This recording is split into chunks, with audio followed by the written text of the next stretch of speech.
8월 22일 월요일입니다. 오늘 묵상할 본문은 레위기 27장 16절부터 34절입니다. 이제 레위기 묵상 마지막 날입니다. 오늘 본문의 줄거리는 어제 서원에 대해서 말씀했지 않습니까? 거기에 관련된 규정을 이어서 설명하고 있습니다. 어제는 사람, 또 짐승, 또 집을 서원 예물로 바칠 때 규정이었다면 오늘은 밭을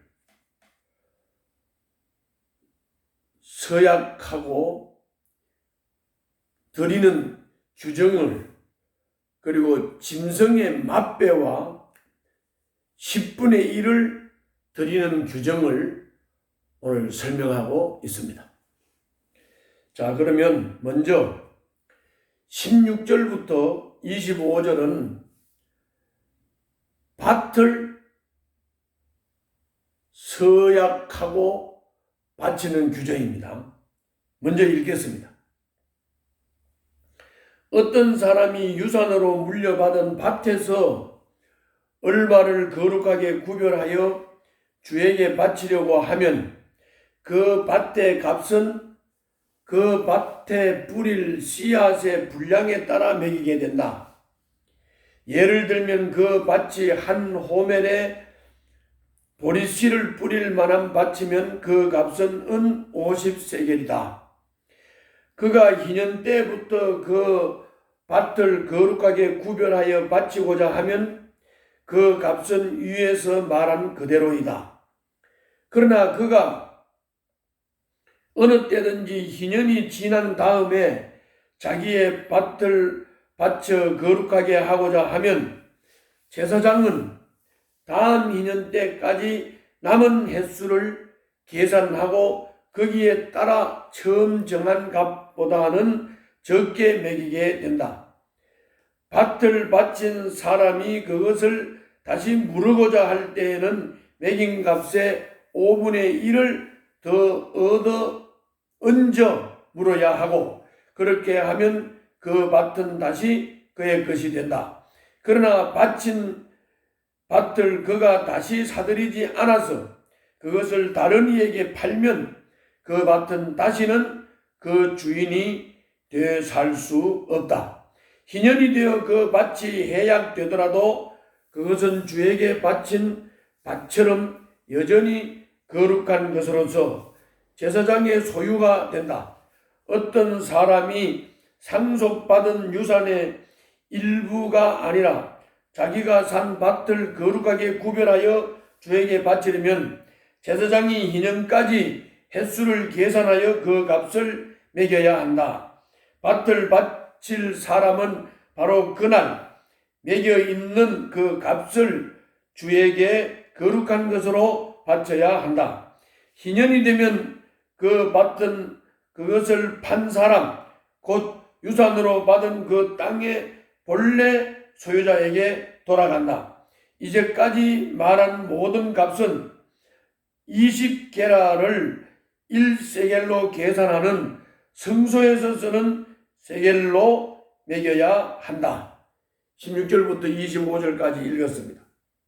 이게 이미 앞에서 하셨던 말씀의 그 원리를 반복하고 있는 것이기 때문에 읽는 것을 들으면서 또 읽으면서 이해가 되었으리라고 생각합니다. 정리를 하면요, 밭을 서약하여 드리는 규정인데, 유산으로 받은 밭은 크기와 생산량을 고려하고 희년까지 남은 기한을 산정하여 값을 바치라고 하신다. 희년이 되기 전에 밭을 무르고 싶다면 5분의 1을 더해 지불해야 한다. 자기가 산 밭을 바치는 경우는 동일한 방식으로 값을 정하여 바치고, 희년이 되면 그 밭은 원래 주인에게로 돌아간다. 이런 얘기입니다. 밭은 기업으로 받은 것이기 때문에 기업 물어는 원리와 같습니다. 다음은 26절부터 29절입니다. 26절부터 29절은 짐승의 맛배를 드리는 규정입니다. 그리고 물을 수 없는 제물에 대해서 말씀하고 있습니다. 먼저 읽겠습니다. 짐승의 맛배는 새삼스레 거룩한 것으로 바칠 것이 없다. 맛배는 이미 나 주의 것이기 때문이다. 소든지 양이든지 그것들은 다 나 주의 것이다. 그러나 그가 바치려는 것이 부정한 짐승이면 그는 매겨있는 값에다 5분의 1을 더 얹어 그것을 물을 수 있다. 그가 그것을 물으지 않으면 그것은 제사장이 매긴 값으로 팔아야 한다. 사람이 자기에게 있는 것 가운데서 어떤 것을 주에게 바쳐 그것이 가장 거룩한 것이 되었을 때에는 사람이든 짐승이든 또는 유산으로 물려받은 가문에 속한 밭이든 그것들을 팔거나 무르거나 할 수 없다. 그것들은 이미 주에게 가장 거룩한 것으로 모두 바친 것이기 때문이다. 주에게 바친 사람도 다시 물을 수 없다. 그는 반드시 죽여야 한다. 26절부터 29절까지 읽었습니다. 요약하고 정리하면 짐승의 맛배는 원래 하나님의 것이기에 서약할 수 없다. 그러나 부정한 짐승은 값을 정하여 바칠 수 있고 물을 수도 있다. 그런 말씀입니다. 서약한 것이 사람이든 짐승이든 바치든 하나님께 바친 후에는 가장 거룩한 것이 되었기 때문에 그것을 팔거나 물을 수가 없다. 그런 말씀입니다. 다음은 30절부터 34절입니다.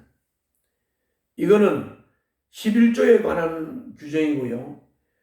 마지막 절은 오늘 레위기를 마무리하는 말씀입니다. 제가 읽겠습니다. 땅의 10분의 1, 곧 땅에서 난 것의 10분의 1은 밭에서 난 곡식이든지 나무에 달린 열매이든지 모두 주에게 속한 것으로서 주에게 바쳐야 할 거룩한 것이다. 누가 그 10분의 1을 꼭 물으고자 하면 그 물을 것의 값에다 5분의 1을 더 얹어야 한다. 소떼와 양떼에서도 각각 10분의 1을 나에게 거룩하게 바쳐야 한다. 목자의 지팡이 밑으로 짐승을 지나가게 하여 10번째 것마다 바쳐야 한다. 나쁜 것들 가운데서 좋은 것을 골라내거나 바꿔치기를 하거나 해서는 안 된다. 그가 꼭 바꾸어야만 하겠다는 생각으로 어떤 것을 바꾸었다면 처음 그 짐승과 바꾼 짐승이 둘 다 거룩하게 되어 도저히 물을 수 없게 된다. 이것은 주님께서 시내산에서 모세더러 이스라엘 자손에게 이르라고 내리신 명이다. 30절부터 34절 읽었습니다. 30절부터 34절을 요약을 하면 11조 규정입니다. 수확물의 10분의 1은 반드시 하나님께 바쳐야 한다. 짐승의 11조는 물을 수 없지만 곡식의 11조는 5분의 1을 더해서 물을 수 있다. 그런 말씀입니다. 자, 이제 오늘 본문을 다 읽었습니다. 그리고 핵심을 정리했습니다. 오늘 이 본문을 통해서 하나님께서 우리들에게 주시는 교훈이 뭘까요? 첫 번째는 거기 16절부터 21절에 나타난 내용인데 서약은 하나님께 한 약속이기 때문에 허투루 서약을 해서도 안 되고 적당히 쏘겼어도 안 됩니다. 이 제물을 규정대로 바칠 때 밭을 드릴 경우 밭의 상태와 희년을 고려해서 서약한 밭의 값을 정확히 산정해서 드려야 한다. 그 말입니다. 자발적으로 드리는 예물이지만 하나님을 속인 아나니아와 삽비라 부부의 전철을 밟지 않도록 조심해야 한다는 것입니다. 사람의 이목을 의식하지 말고 형편대로 진실된 마음으로 드리시기를 바랍니다. 두 번째는 26절부터 33절입니다. 짐승의 맛배와 수확의 10분의 1은 하나님께 드려야 합니다. 하나님의 것입니다. 하나님이 그 땅과 소산의 주인이시기 때문에 그렇습니다. 우리도 이 땅에 임시로 거주하며 하나님의 품꾼으로 살고 있다는 것을 잊지 말아야 합니다. 그러므로 소유와 일터와 소득이 모두 선물이라는 거 잊지 말아야 합니다. 소득이라는 모든 것이 선물이라는 것을 기억하고 하나님께 드리고 그분 뜻에 합당하게 사용해야 합니다. 오늘도 이 말씀을 따라 주님을 기쁘게 해드리는 삶을 사시기를 바랍니다. 기도하겠습니다. 소유를 쌓고 소득을 늘리는 일보다 주님 주신 것을 옳게 사용하는 데 힘쓰는 삶을 살겠습니다. 도와주시옵소서. 예수님 이름으로 기도하옵나이다. 아멘.